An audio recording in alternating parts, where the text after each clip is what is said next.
నమస్తే అండి. ఈరోజు ఒక చారిత్రాత్మకమైన డచ్ కాలం నాటి ఒక కోటను చూపించబోతున్నాను.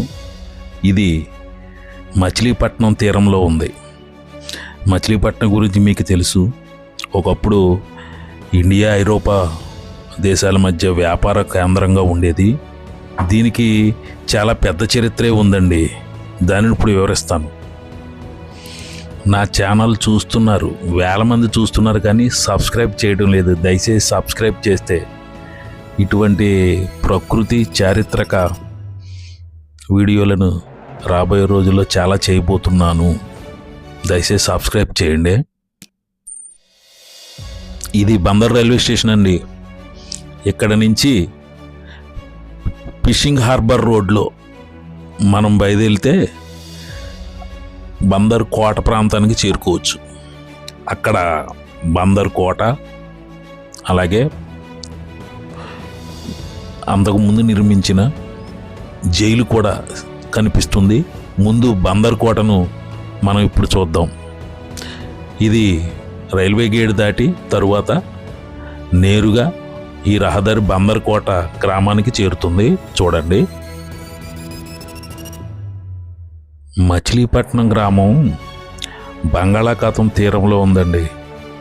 ఇది గోల్కొండ నవాబుల పరిపాలనలో ఉన్న తరువాత డచ్ దేశీయులు, పోర్చుగీసు వారు, తర్వాత బ్రిటిష్ వారు దీనిని స్వాధీనం చేసుకుని ఎన్నో నిర్మాణాలు చేశారు. విశాలమైన రహదారులు కూడా బందర్లో నిర్మించింది వారే.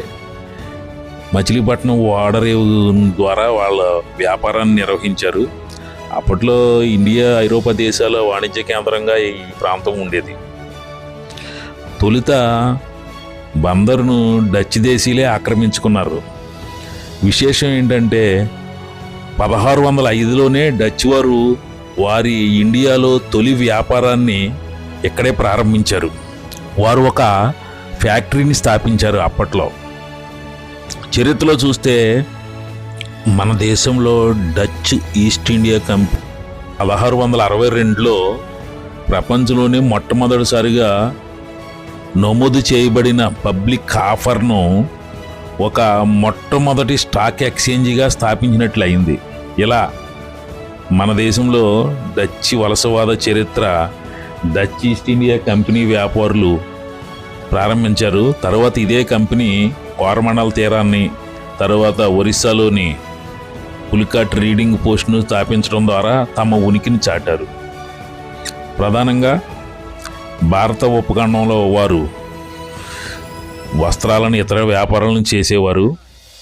ఒక్కసారి వారు 1610 నాటికి స్థాపించిన ఈ కోటను ఇప్పుడు మనం లోపలికి వెళ్ళి చూద్దాం.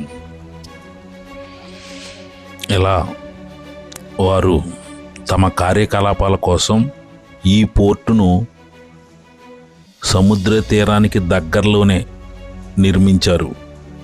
ఆ రోజుల్లో ఈ కోటను వారి కార్యాలయంగా వాడుకునేవారు. అలాగే ఒక అతిథి గృహంగా కూడా దీనిని వినియోగించుకునేవారని చరిత్ర సమాచారం. అంటే ఈ కోటకు సమీపంలోనే ఇప్పుడు ఫిషింగ్ హార్బర్ ఉంది. అలాగే కోట సమీపంలో ఒక పిరంగులు దాచుకునే ఆయుధ కర్మాగారం ఉంది. అది మీకు ఎదర కనిపిస్తుంది. ఆ సమీపంలోనే అప్పట్లోనే ఒక రేవు నిర్మించుకున్నారు. అంటే ఐరోపా దేశాన్ని నుంచి వచ్చే ఆయుధాలను, వ్యాపారాన్ని ఈ కోట సమీపం వరకు బోట్ల ద్వారా చేరవేసుకునేవారు అన్నమాట. చూడండి ఈ కోట ఎంత పటిష్టంగా ఉందో. ఈ కోటలో ఇది సమావేశ మందిరం, అంటే ఇక్కడ సమావేశాలు జరిగేవి. అలాగే ఈ లోపల అతిథి గృహాలు, అంటే డచ్ అధికారులు కుటుంబాలతో వచ్చి ఇక్కడ విశ్రాంతి తీసుకునేవారట.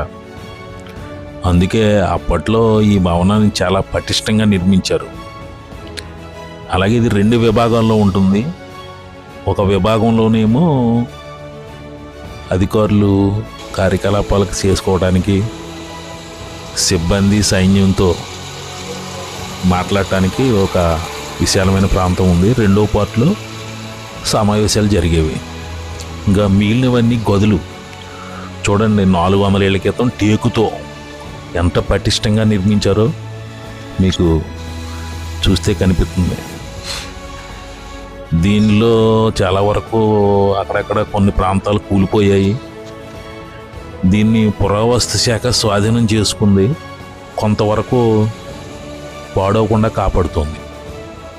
చూడండి ఆ రోజుల్లో నిర్మాణం.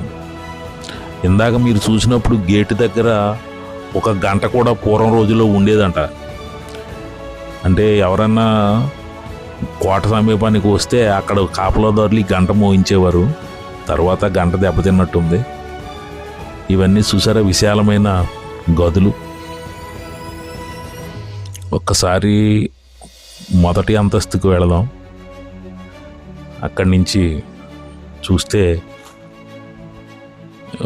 ఇది ఏ రకంగా కనిపిస్తుందో చూద్దాం.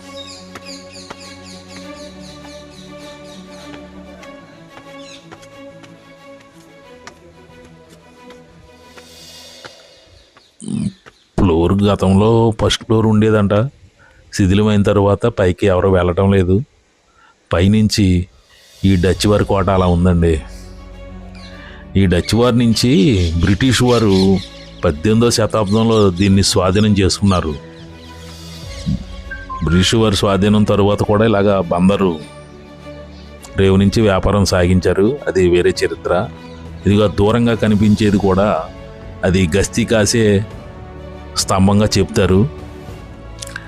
అది ఇప్పటికీ చెక్కు చెదరకుండా చాలా పటిష్టంగా ఉంది. చూడండి, అక్కడ కాపలా కాసేవారంట. ఆ దూరంగా వెనకాల కనిపించే ప్రాంతమే ఓడరేవు. అది దగ్గరికి వెళ్ళినప్పుడు కొద్దిగా కనిపిస్తుంది. ఇక్కడి నుంచి మనం డచ్ వారు ఆయుధాగారానికి వెళదాం. ఈ ఆయుధాగారంలో ఎక్కువ పిరంగులు దాచేవారంట. వాళ్ళ దేశాన్ని నుంచి, అంటే ఐరోపా ప్రాంతాన్ని నుంచి కొనుగోలు చేసిన పిరంగులు, ఇతర ఆయుధాలను ఓడల ద్వారా బందర్ రేవుకు చేర్చి అక్కడి నుంచి తీసుకొచ్చి ఈ ఆయుధాగారంలో దాచేవారు. ఇది చాలా పటిష్టంగా ఉంది ఈ రోజు కూడా. అసలు విసిరేసినట్టు దూరంగా ఉంది. పెద్దగా ఎవరో దీని దగ్గరికి వెళ్ళరు. చూడండి, పాడుపడి ఉన్నా కానీ లోపల మాత్రం చాలా పటిష్టంగా ఉంది. ఇలా కనిపిస్తుంది లాంగ్ షాట్లో.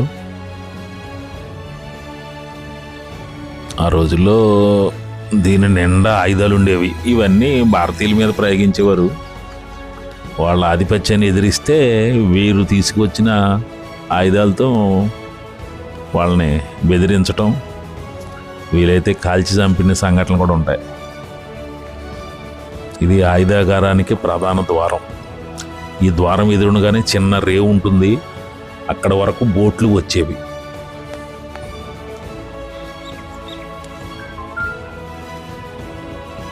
ఆ రోజుల్లో ఇటుకలతో బలమైన నిర్మాణం. చూడండి, తాళం వేసి ఉంది. లోపల చూస్తే చూడండి ఎంత పకడ్బందీగా ఉందో ఆయుధాగారం. అది దీని నిండా ఆయుధాలు ఉండేవంట.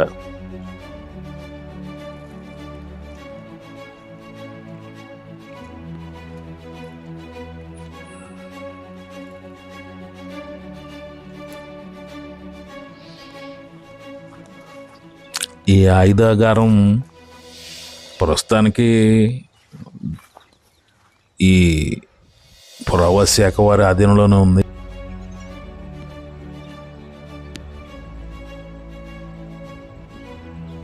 ఇదిగో దీని ఎదురునగా మీకు నీరు కనిపిస్తుంది, చూసారా? అదిగో ఆ ప్రాంతమే డచ్ వారి ఓడరేవు. ఇక్కడ వరకు అందరూ ఓడరేవు నుంచి ఇక్కడ వరకు బోట్లు వచ్చేవి. ఇదండి బందరు కోట చరిత్ర. మరో వీడియోతో కలుద్దాం.